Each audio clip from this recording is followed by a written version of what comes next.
Assalamualaikum warahmatullahi wabarakatuh. Nama saya Muhammad Aiman Irfan bin Muhammad Tajuddin, nombor matrik A169485.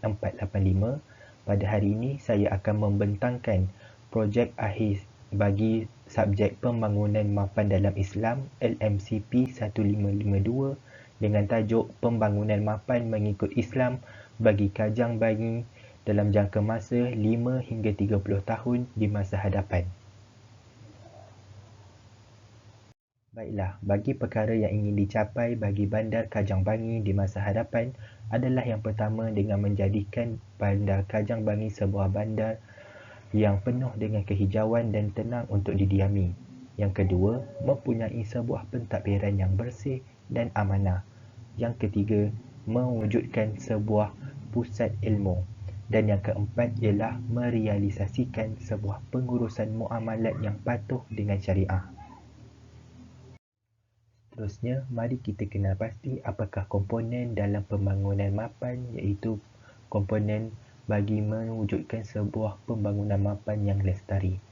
Yang pertama adalah komponen alam sekitar, sebagai contoh memelihara bumi, bercucuk tanam dan menjaga flora dan fauna.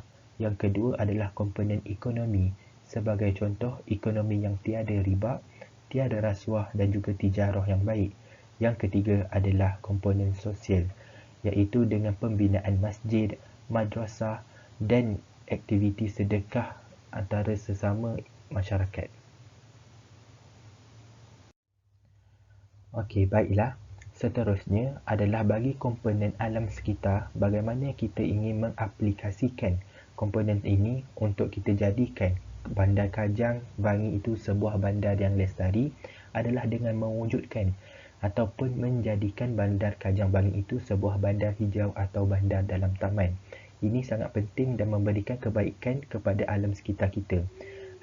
Jadi, mengapa kita perlu untuk menjadikan Bandar Kajang Bangi ini sebuah bandar dalam taman ataupun bandar hijau? Ia adalah kerana disebabkan masalah terlalu banyak pembangunan. Kita tidak dapat nafikan bahawa pembangunan yang pesat dapat memberikan kebaikan terhadap ekonomi negara kita.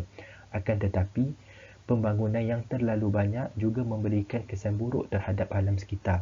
Jadi, apakah penambahbaikan yang boleh kita lakukan untuk menjadikan Bandar Kajang Bangi ini sebuah bandar hijau? Yang pertama adalah mewujudkan satu kawasan khas yang dijaga dengan rapi, yang mana kawasan ini adalah kawasan-kawasan untuk menjadikan dan melestarikan lagi bandar hijau kita. Jadi, dengan mewujudkan kawasan seperti ini, ia dapat mengelakkan lagi kerosakan yang dilakukan oleh tangan-tangan manusia. Yang kedua adalah melakukan aktiviti pemuliharaan dan pemeliharaan dengan konsisten. Aktiviti ini sangat baik terhadap alam sekitar. Jadi, dengan adanya pemuliharaan dan pemeliharaan, maka segala tanaman-tanaman, flora dan fauna dapat kita jaga dan menjadikan alam sekitar di Bandar Kajang Bangi ini lebih baik. Jadi di sini kita boleh lihat gambaran masa hadapan bagi pembangunan Kajang Bangi, di mana kawasan-kawasan taman ini adalah kawasan yang akan dijaga dengan rapi oleh pihak berkuasa dan kawasan, dan terdapat aktiviti-aktiviti bercucuk tanam demi untuk memelihara dan memulihara lagi alam sekitar kita.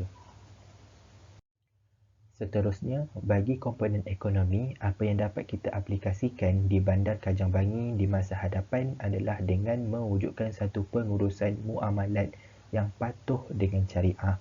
Yang mana kita tahu bahawa pengurusan muamalat patuh dengan syariah ini adalah satu pengurusan muamalat yang sangat bersih dan dijamin tiada unsur-unsur penipuan.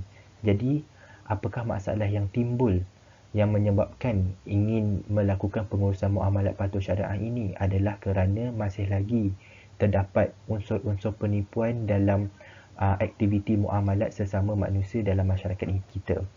Jadi, apa yang boleh kita lakukan adalah dengan mewujudkan satu pengurusan perbankan yang mengamalkan sistem pengurusan Islam dengan sepenuhnya.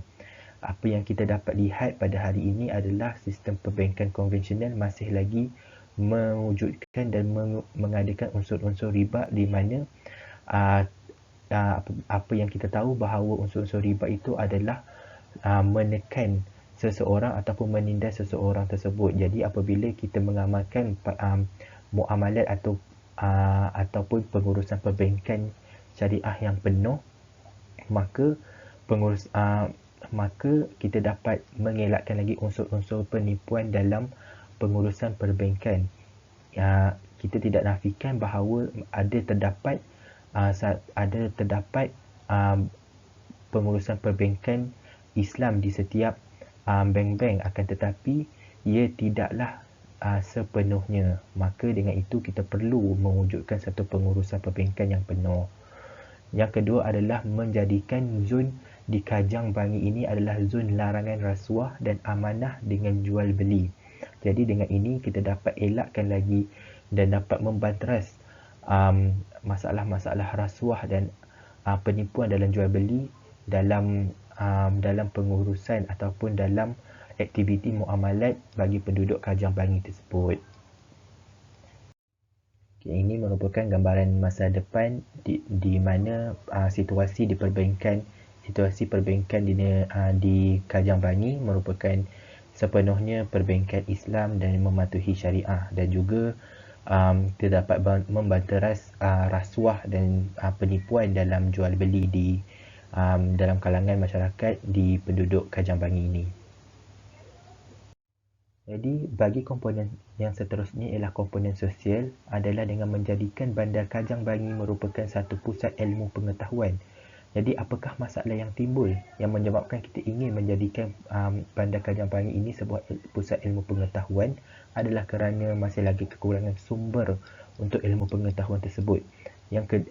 Jadi apakah penambahbaikan yang boleh kita lakukan adalah dengan membina perpustakaan mini di setiap kawasan perumahan. Jadi ini memberikan lagi banyak kemudahan kepada penduduk setempat untuk mengakses ataupun mengakses sesuatu sumber ilmu tersebut. Yang kedua adalah dengan menjadikan madrasah dan masjid sebagai kawasan utama bagi ilmu pengetahuan. Selain menjadikan masjid sebagai tempat ibadah, maka kita boleh menjadikan masjid itu sebagai tumpuan utama bagi menuntut sesuatu ilmu itu selain daripada ilmu-ilmu akhirat. Jadi ini merupakan gambaran masa hadapan bagi Bandar Kajang Bangi, di mana terdapat banyak perpustakaan yang kita boleh sediakan kepada penduduk setempat di Kajang Bangi tersebut, dan madrasah masjid juga menjadi tumpuan untuk para pelajar menuntut sesuatu ilmu. Jadi itu sahaja pembentangan bagi projek akhir LMCP 1552 Pembangunan Mampan dalam Islam. Sekian, terima kasih.